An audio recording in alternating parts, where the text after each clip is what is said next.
I built this wooden pirate sword in '09 with a curved cove cut for the profile of the blade and a bent lamination for the guard. And I'll build it again just to make video.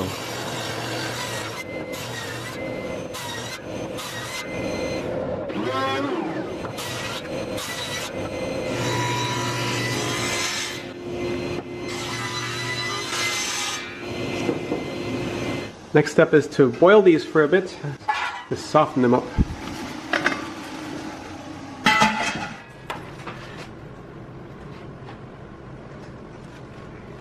I'm just going to let that steam in a bent position for a bit.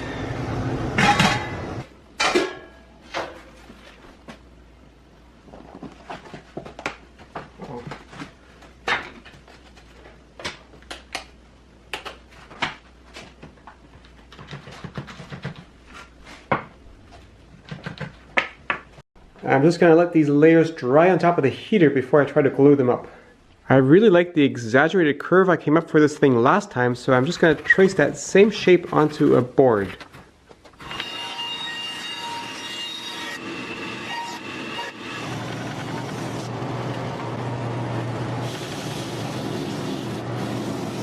Here's my cove cutting stop. It's just one point so I can follow the curve, and I got it thoroughly clamped down just in case it ever catches the blade so it can't shoot at me. And the blade is tilted a little bit, which will make it easier to cut in this direction.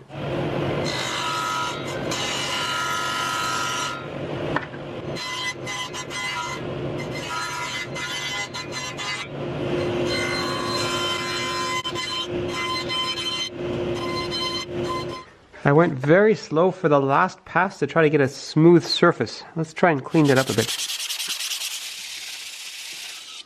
Oh yeah, nice and smooth. Now it gets trickier because I just cut this cove along here and I'm already touching the other cove here, but I've got this huge area here that is unsculpted. On this one here I actually did multiple cove cuts to hollow this wider part out and come narrower here. I think this time I'll try just putting it at an angle so that the cove is narrower here than here.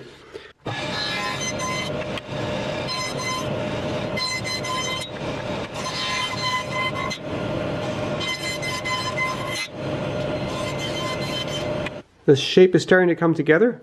I still have a big flat spot right here. On the old one I have a flat spot right here. On this one I'm going to try to put a shallower cove on top of this one to try to get rid of most of that flatness.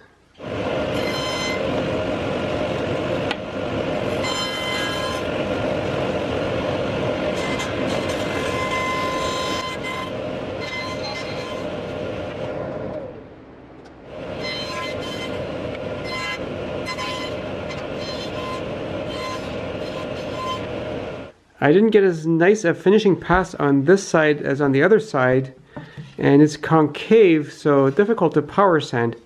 I think a palm sander would work, but I don't have one, so I'll try my strip sander. I'm using a thin strip of wood to push the sanding belt into the concave part of my cut.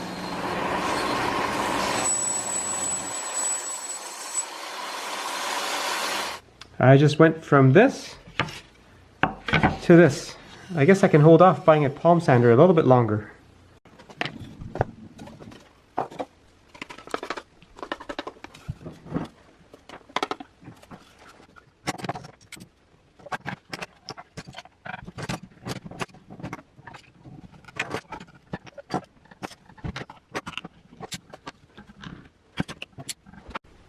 I'm not happy with how pointed this came out, so I'm going to make this again.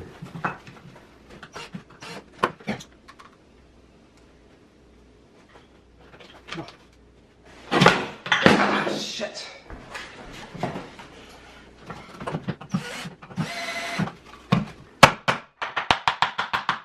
I just added another block here to force that into a less pointy shape. And let's boil that some more. After that I baked it in the oven to dry it.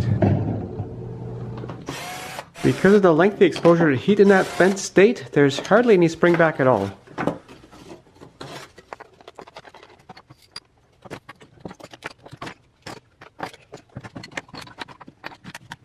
So how is it that the first one ended up a bit more pointy and the second one more round?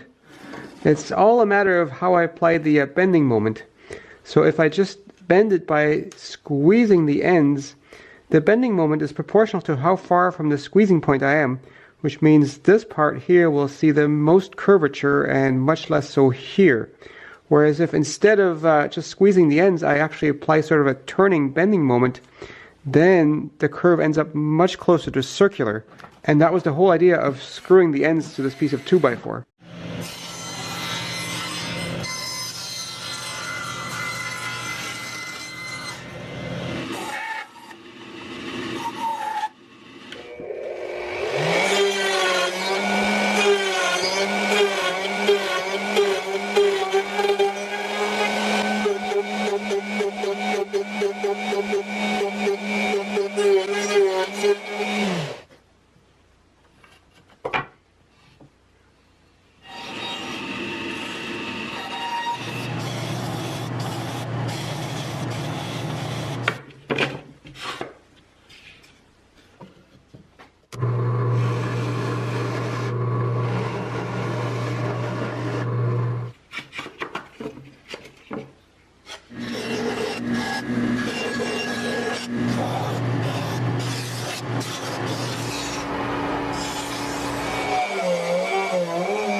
Before I put this thing together, I'm going to paint some parts of it.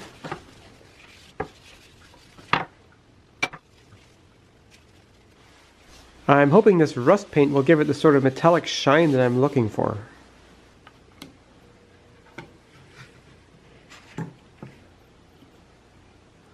This rust paint took forever to dry, and I painted the handle. Final step is a clear coat to bring out the shine. So these are just props, but I'm sure they'll get plenty beat up by the time the kids get a little bigger.